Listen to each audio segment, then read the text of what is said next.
I did a little experiment with a homeless person, not like on them, it's not like electrodes, with them, voluntarily helped me. Because the whole idea of giving, right? You've all walked down the street and you've all seen someone begging and you either have or haven't thrown a few pennies in their cup. When you do, you feel good. You bought that feeling. That is a legitimate commercial transaction. You know, commercial transactions are defined as the exchange of consideration. There was an exchange of consideration here. You gave money, you got the feeling of goodwill. You paid for that feeling. If you didn't give money, you either feel nothing or you feel bad. You can't feel good by not giving, all right? You paid for that feeling. So now the question is, how is that person encouraging us to give? The joke is, they act like every corporation in the world. They talk about themselves. Me, me, me, me, me, me, me, right? Like they sit there with their little outdoor advertising, little sign, right? And it says, I'm homeless, I'm hungry, I got 12 kids, I'm a veteran, God bless. They got it all in there. Trying to appeal to somebody, the religious vote, the veteran vote, you know, the child sympathizer, surround yourself with lots of pets, go for that one too. All in an attempt to get something from someone. Takers, not givers, right? All about me. Well, what do corporations do? We've added more RAM, we've added more ROM, we've added more speed. This one's number one. We're the biggest, we're the best. We've been around since 1969. We're better than them, we're faster than them. We're more efficient than that one. Me, me, me, me, me, me, me, me, me, me. And so even if we buy their product, guess what? I don't really feel much. So I did this little experiment. I found a nice homeless lady on the streets of New York who's willing to help out. And I learned that with her sign, which was pretty typical, I'm homeless, I'm hungry, blah, blah, blah, she makes between $20 and $30 a day for a day's worth of work, 8 to 10 hours of sitting there selling goodwill. 8 to 10 hours, she'll make $20 to $30. $30 is considered a good day. I changed her sign, and the new sign made her $40 in 2 hours. And then she left. It's one of the reasons she's homeless is because she's decided that she only needs $20 to $30 a day to live. If she stayed, she would have made $150. The point is she made $40 in 2 hours. What did the sign say? The sign said, if you only give once a month, please think of me next time. It has nothing to do with the taker. It has everything to do with the giver. And what are the objections people give when they don't give? I can't give to everyone. How do I know that they really need it? And so I addressed both those concerns. I know you can't give to everyone. So if you only give once a month, my cause is legitimate. I will still be here when you're ready to give. $40, 2 hours. Make it about them, not about you. The fact of the matter is 100% of customers are people. And 100% of clients are people. And 100% of employees are people. I don't care how good your product is, I don't care how good your marketing is, I don't care how good your design is. If you don't understand people, you don't understand business. We are social animals, we are human beings, and our survival depends on our ability to form trusting relationships. Did you ever watch Deadliest Catch on the Discovery Channel? I was flipping through the channels one night and Deadliest Catch came on. And on this episode, just random, they were in a huge storm. Now, for those of you who don't know Deadliest Catch, they take these crab fishing boats out in the Bering Sea, which is like terrible, and they put cameras on them, and we watch, right? The reason that's, I guess, significant is because these crab fishermen have, I think, one of the top 5 deadliest jobs in the world. You know, I don't know what the exact number is, but dozens of fishermen die every year doing this.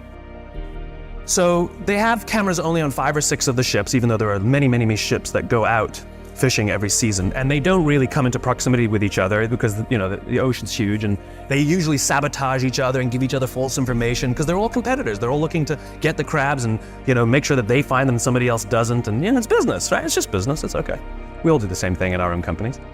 And in this one episode, this big, huge storm was so violent that they had to bring all the pots, which are the big cages that they catch the crabs in. They had to bring all the pots back on the boat and wait out the storm. And just by dumb luck, one of the boats that had cameras on it was in proximity of a boat that didn't have cameras on it. And so they had secured all their pots on the deck, and so they started filming the other boat.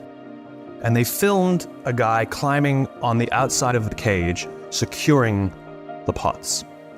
And all of a sudden, a huge wave hits the side of the boat, and the guy's not there anymore. And the people on the boat with the cameras start screaming, "Man overboard, man overboard, man overboard." And they turn their boat towards where they think he might be. He's a stranger, they don't know him, they don't know the crew members of the other boat, and yet they react. And they turn towards him. And they find him in the drink. And for those of you who don't understand how dangerous this is, if the water is so cold that if you're in the water for, I think that it's a minute or a minute 30, hypothermia will set in and you die. And they come upon him, and he's screaming, "Don't let me die, don't let me die." And they pull him on board, not out of the woods yet. They strip off his clothes because it's wet and cold, and they wrap blankets around him to prevent hypothermia from setting in. And he survives. And it's overwhelming. And the captain comes down, and this is all on, you can go watch it on TV. The captain comes down, and he hugs this stranger, this young man, his competitor. He hugs this guy as if he's his own son. I lost it. Everybody is crying. And you realize what happened here was a human interaction. And the reason they risk their own lives to help this other person, even though they spend every other day trying to get ahead and sabotage, is because at the end of the day, they're all crab fishermen. And they know something about each other. And they know something about the risk that they all take to do this. And when push comes to shove, they will put themselves out there to help each other for no other reason than they get it. They're one of the same. I will promise you that every single member of that crew that day went home with a feeling of fulfillment. I promise you that every single person on that crew that day felt more good in their hearts and in their jobs than the richest days that they've ever pulled in. My question is what are you doing to help the person next to you? Don't you want to wake up and go to work for the only reason that you can do something good for someone else? Wouldn't you want them to do that for you? By ourselves as individuals, we are not very good. We cannot lift heavy weights by ourselves, and we cannot solve complex problems by ourselves. But in groups, we are remarkable. And so all of this stuff, whether it's life, whether it's whatever your job was in the service, whatever your job is out of the service, whether it's finding a new job, whether it's making your way, finding out sort of what your passion is, all of these things are incredibly difficult. They're all incredibly complicated. And the person who thinks that they can tackle any of these problems by themselves is a fool. Plain old, you're a fool. You cannot. I'm going to tell you, you cannot do it alone. And so asking for help is perhaps the greatest single thing anyone can ever learn, especially where everything is new and the stresses are different and often feel overwhelming and scary, totally unfamiliar. And the longer you are in the service, the scarier it is. Because you had 15 years doing one thing, knowing one thing, learning a culture, and now not only is it new, people don't even understand what you did and what you know. The military is one of the most misunderstood cultures in the world. It's so closed and insular that people just don't know it. So you're dealing with that as well. And so to ask for help in any form is brilliant. This is the single thing that completely transformed my own culture. I had a small business. I quit my job and started my own marketing consultancy a bunch of years ago. And for a few years, I ran on force of personality, and it was great. But then if you have a little bit of success, force of personality doesn't work anymore. And all of a sudden things started crashing in around me because I couldn't do it all. And I thought I had to know all the answers. And if I didn't, I pretended that I did, because I thought that's what I had to do. And I learned the very, very hard way, where it was a dark period that I had to learn to ask for help. And it turns out I was surrounded by people who wanted to help me. They just didn't, because they didn't know I wanted it or needed it. And it was the willingness to ask for it or accept it that transformed my life and put me on the path that I'm on now. Now I'm really open about it. I can tell you stuff I'm really good at, and I'll tell you I'm good at that. And I'll tell you I am not good at that. I need help with that. If I'm struggling or if I'm stuck, if I'm confused, I say, can I ask you? I call up friends, I call up people, mentors, and say, I need your help. Can you help me? And here's what I've learned about the building of trust. We don't build trust by offering people our help. We build trust by asking people for help. That's what actually creates trust, because it's an expression of vulnerability, right? It allows people to offer us safety and protection. And that's an act of service for the other person. Listening is a trust-building exercise, right? Take it down to a personal relationship. If you've ever had a romantic relationship, a loved one, right? Making someone feel heard doesn't mean you're wrong. Saying sorry doesn't mean you're wrong. It just means you take accountability for your actions. And I think it is important that when somebody objects to vaccination, that we don't demonize or villainize them, but we attempt to hear them, make them feel heard. Doesn't mean we have to agree, but they have to feel heard. And, listening is not hearing the words. It's making the other person feel that they were heard. We don't get to decide when hearing has happened, when listening has happened. They do. And by the way, it's not 100% successful either, because some people are just hell-bent on, but that's a minority. And so I think the exercise is sitting down with people and say, tell me what you're going through. Tell me what you're afraid of. I want to understand, because we're trying to make everyone safe. I want to hear what your thing is, and let them tell their story. We have no answers. We're not there to object. We're not there to react. We're not there to fix or tell them that they're wrong. Women are better than this than men. And I think that has to happen, and it can happen simultaneously. They're not mutually exclusive. I'll give you one example, which is I have a friend who refused to get vaccinated. And I sat down with her and I said, tell me your reasoning, right? She goes, well, this new technology, we don't know, it hasn't been out long enough. We don't know. So what I hear is fear of the unknown, okay? I go on. And I let her talk and say her thing and explain all the things. And I simply said, so you're afraid of the mRNA technology, right? Yes. I don't want them screwing with my DNA. I said, well, just so you know, it's 20-year-old technology. But then I found something I could agree with her. But you're right. It is the first time it's been commercialized. You're absolutely right. That's the first time we've put it in the market. So I affirmed her fear. And then I said, do you get flu shots every year? She goes, I do. I said, okay, Johnson & Johnson is a good old-fashioned flu shot. It's a different technology. It's not mRNA. So you're 100% right. If you're afraid of the new technology, don't get Moderna or Pfizer. But Johnson & Johnson it's just like a flu shot. It's the same old tech. And she went, it is? And it is. She went and got a Moderna shot. Because she just wanted to be heard, because most of her friends, when she said, I'm not getting vaccinated, yelled at her, told her she was stupid, told her she's an idiot, told her she's letting her friends down, told her she's making other people sick, told her she's a risk to society. That doesn't make somebody's mind open up. All I did was let her feel heard. I think we do. We have to do that. I think some people turn off the humanity when they go to work. They may be, loving parents and loving friends and loving, children to their own parents.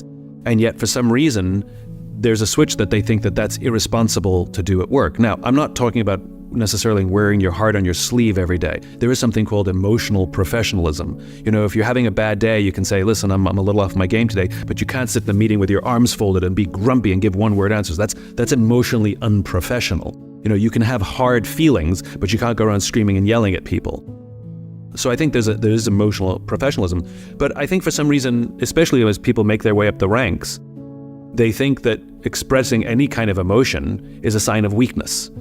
Even that word vulnerability, we talk, it's such a common word now being talked about in the business world that you have to be vulnerable. To this day, it makes some people feel very uncomfortable. I don't want to be vulnerable. Well, all vulnerability means is saying things like, I don't know, or I need help, or I'm overwhelmed, or can you help me do this because I don't know how to do this, or I've been promoted to a position where maybe I need more training. And the reason we're afraid of saying that is for fear that it makes us look weak, which will then damage our careers. The reality is the total opposite. By saying I don't know means someone can help us.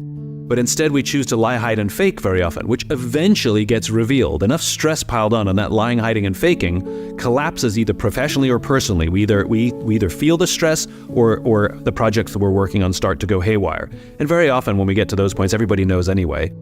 And the amazing thing that I've learned is when you say, can somebody help me?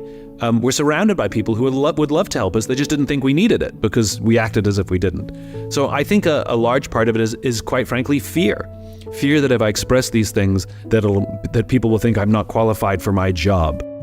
The opposite is true. And remember, when you are in a position of leadership, you don't actually have to be better at doing the job that the people you lead. You have to be responsible for taking care of them to make sure they're good at their job. But for some reason, we think that I have to be better than you at your own job because I'm the leader. Completely false. I just have to make sure that you're equipped, you have the tools, the training, and the psychological safety to be the best you can be, even if it's better than me.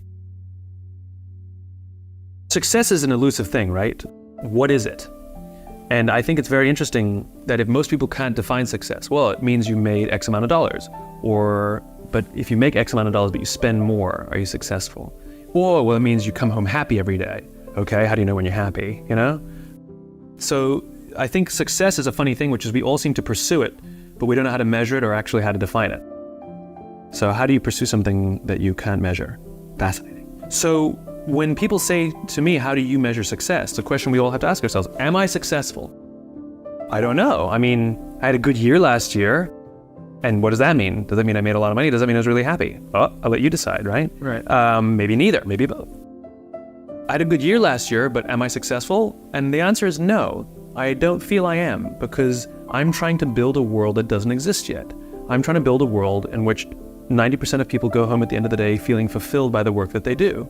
So I definitely took a big step forward towards that goal, but I'm still so far away. So somebody said to me, then how do you know if you're successful? And the answer is, if it can go by itself. And so what is more interesting to me as a measurement of success is not the markers per se. It's not the financial goal or the size of the house that you want to buy. Those are nice things, go for it. But those are not measurements of success. Those are just nice things to collect along the way. For me, it's momentum. I want to measure momentum, which is, when something is moving and you start to see it lose momentum, you're like, uh-oh, give it a push, because if you don't give it a push, it's going to stop. And an object in stasis is much harder to get going. It requires a lot more energy to get something started than it does to keep it going, right? And so if you don't let it stop and you can keep it going, it's this, it still might slow down there, but you can get it going again much easier. And for me, the opportunity is to get the ball rolling faster and faster and faster and faster and faster and bigger and bigger and bigger. It's like a snowball. And my responsibility is, because it's not rolling downhill yet, it's not on automatic yet, I need to still keep it going to find that critical mass where it can go. And at the point it can go by itself without me, then I will find something else to do. And that may not happen in my lifetime. I think we must all stop measuring promotions, salaries, and these things, but rather measure the momentum of your career. Does my career have momentum? Can I see it moving in the right direction? Can I see it gathering moss? Can I see that it's becoming easier for me to keep the momentum? It's becoming easier for me to grow the size of this thing. It's requiring less effort. That's the thing we need to measure. That's the thing that we need to be cognizant of, which is the momentum of our careers, not just the markers that we think define our success. Dopamine is the feeling that you found something you're looking for, or that you accomplished something you set out to accomplish. So that feeling you get when you cross something off your to-do list? That's dopamine. Feels awesome. When you have a goal to hit and you achieve that goal, you're like, yes! You feel like you won something, right? That's dopamine. The whole purpose of dopamine is to make sure that we get stuff done, right?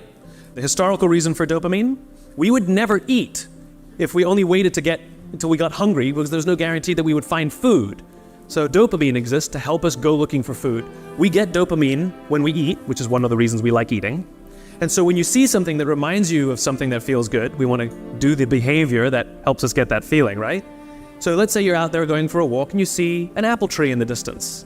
You get a small hit of dopamine. And then what it does is it focuses us on our goals. And now we start walking towards the apple tree. And as the apple tree starts to get a little bigger, we feel like we're making progress. You get another little shot of dopamine and another little shot of dopamine until you get to the tree and you're like, yes! Okay, this is why we're told you must write down your goals. Your goals must be tangible. There's a biological reason for that. We're very, very visually oriented animals. You have to be able to see the goal for it to biologically stay focused, right? If you don't write down your goals, if you can't see your goals, it's very hard to get motivated, to get inspired. For example, think about corporate visions, right? A corporate vision has to be something we can see, right? That's why it's called a vision. You can see it, right? To be the biggest, most respected, to be the fastest growing are not visions. They're nothing, right? What does that even look like? Respected by whom? Your mother? Yourself? Your friends? Your shareholders? Who knows? What's the metric? Dunno. It's amorphous, doesn't motivate us. Just like I can't tell you, you will get a bonus if you achieve more. You're gonna ask me, how much more? I'm gonna say, more. Doesn't work. You need a tangible goal. You need a tangible goal, right? Here's a great vision. Martin Luther King, I have a dream that one day, little black children and little white children will play on the playground together and hold hands together. We can imagine that. We can set our sights on that. And every time we achieve a goal and achieve a metric and achieve a milestone that makes us feel like we're making progress to the vision we can see, we keep going and going and going until we achieve something remarkable. You have to be able to see it. Dopamine. Like I said, dopamine is the feeling you get when you set out to find something you're looking for as well. Talked about the to-do list. I came home from a trip just a couple days ago and I had a bunch of errands to run and I wrote down a little list of things I had to do and off I went, right? And I was walking past something, I remembered, I have to do that, and I hadn't written down on my to-do list. So I went in and finished what I needed to do, and then when I came out, I then wrote it on my to-do list and then crossed it out. Because I wanted the dopamine. Feels good. Dopamine comes with a warning. Dopamine is highly, highly, highly addictive. Here are some other things that release dopamine. Alcohol, nicotine, gambling, your cell phone. Oh, you think I'm joking? Okay, we've all been told that if you wake up in the morning and you crave a drink, you might be an alcoholic. Well, if you wake up in the morning, the first thing you do is check your phone before you even get out of bed, you might be an addict. If you walk from room to room in your own apartment holding your telephone, you might be an addict. When you're driving in your car and you get a text and your phone goes beep, we hate email, true, we love the beep, the buzz, the ding, right? You'll be there in 10 minutes, and yet you have to look at it right now. You might be an addict. And even if you read it and it says, are you free for dinner next Thursday? And you have to reply immediately, you can't wait the 10 minutes, you might be an addict. And for all you Gen Ys out there who like to think that you're better at multitasking because you grew up with the technology, then why do you keep crashing your cars when you're texting? You're not better at multitasking, you're better at getting distracted. In fact, if you look at the statistics, ADD and ADHD have, diagnoses of ADD and ADHD have risen 66% in the past 10 years. Okay, ADD and ADHD is a frontal lobe disorder, right? Are you telling me out of nowhere 66% of our youth has the frontal lobe problem? Where did that come from? No, it's a misdiagnosis, right? What are the symptoms of a dopamine addiction to technology? Distractibility, inability to get things done, easily distracted, shortness of attention. It's all the same thing, so we misdiagnose things. It's the addictive quality of dopamine. We can also get addicted to performance in our companies when all they do is give us numbers to hit, and a bonus you get, and a bonus you get, and a bonus you get. All they're doing is feeding us with dopamine, and we can't help ourselves. All we do is want more. It's no surprise that the banks destroyed the economy, because one of the things we know about dopamine addict is they will do anything to get another hit, sometimes at the sacrifice of their own resources and their relationships. Ask any alcoholic, gambling addict, or drug addict. Ask them how their relationships are doing and if they've squandered any of their resources. It's an addiction. Dopamine is dangerous if it is unbalanced. It is hugely helpful when in a comfortable and balanced system, but when unbalanced, it's dangerous and it's destructive. You cannot have innovation or progress without failure. It doesn't exist. And if you truly aren't failing as you're trying to innovate, then you're probably not pushing very hard because you haven't broken anything. You're making very, very safe choices. We could never put a person on the moon without a bunch of rockets blowing up first. Like, of course. I met a CFO once. I asked him the priorities of the company, and he said, efficiency and innovation. And I laughed and said, well, good luck with that.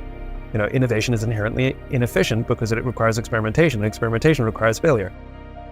Much is said about fail fast. I actually don't like the term I think we overuse the term failure. The problem with the word failure is it's like the word cancer. It's too broad. Like if you have stage 4 liver cancer or you have a mild melanoma, those things are both called cancer, but they are clearly not the same thing. And the same thing is when we hear the word failure. Some people think failure means experimentation, but a lot of people think failure means catastrophe.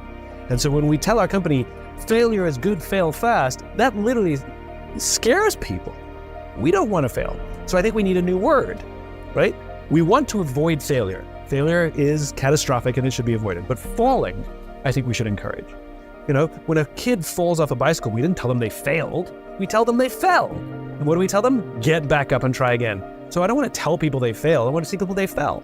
And I want to encourage them to try again and brush off their knees. So I think we should fall and fall often. And I will judge the quality of innovation, not necessarily by if you fell, but how quickly you can pick yourself back up and try again. I think courage is external, right? The reason someone has courage to jump out of an airplane is because there's a parachute on their back. It's the external thing. A world-famous trapeze artist would never try a brand new death-defying act for the first time without a net. It's the net that gives them the courage. The Navy SEALs are considered one of the highest performing organizations on the planet. And a former SEAL was asked, what kind of person makes it into the SEALs?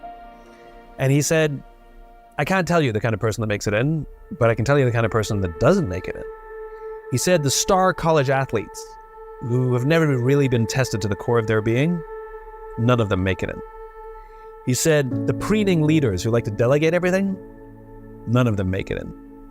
He says the guys who show up with hulking muscles covered in tattoos because they want to show you how tough they are, none of them make it in. He said some of the guys who make it in are skinny and scrawny.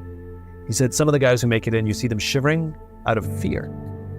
He said, but every single one of the guys who makes it in, when they're emotionally exhausted, when they're physically exhausted, when they have absolutely nothing left to give, somehow, some way, they're able to dig down deep inside themselves to find the energy to help the guy next to them. In other words, the reason these organizations and these people have the courage to do remarkable things is not because of their internal strength.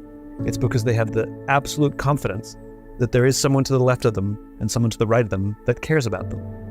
And they all know that. And it's the quality of the relationships that we maintain, professionally and personally, that give us the courage to do difficult things. Isaac Stern, the famous violinist, said, music is what happens between the notes. Well, something like trust happens between the meetings. Few people think about the importance of building trust when they go to work, or what do I need to do today to build trust with somebody? That doesn't really go through people's minds. But we have chit-chat as we walk into the meeting. We have chit-chat when we walk out of the meeting. And we see somebody in the hall, they're like, oh, meant to tell you something. Or you knock on someone's door and be like, got a minute? And all those little innocuous interactions over the course of time, like any relationship, build trust. It's about setting up the computer, setting up Zoom and having a work session with somebody. We're not working on the same thing, but I want to work with somebody, a work buddy, or having a lunch with somebody over Zoom, or a Monday morning huddle where we talk about what's on our heart and minds, but we do not talk business on purpose, or Friday cocktails that are just voluntary. But the most important one is to just pick up the phone and call people and say, how are you? That level of empathy. Just check in on someone. And I think we neglect it because we get mired in the day-to-day. But, if you're organized or disorganized, literally keep a list of your team on a little card next to your computer and just, go through it and have I called this person in a while and talked to this person. I'm just going to call and check in. It doesn't matter if something's wrong or not wrong. Just check in on them. Don't wait for something to break, and let people know that that there's connection and there's a way to reach out and say, I need help. And the most important thing is for leaders to be honest and open about their need to ask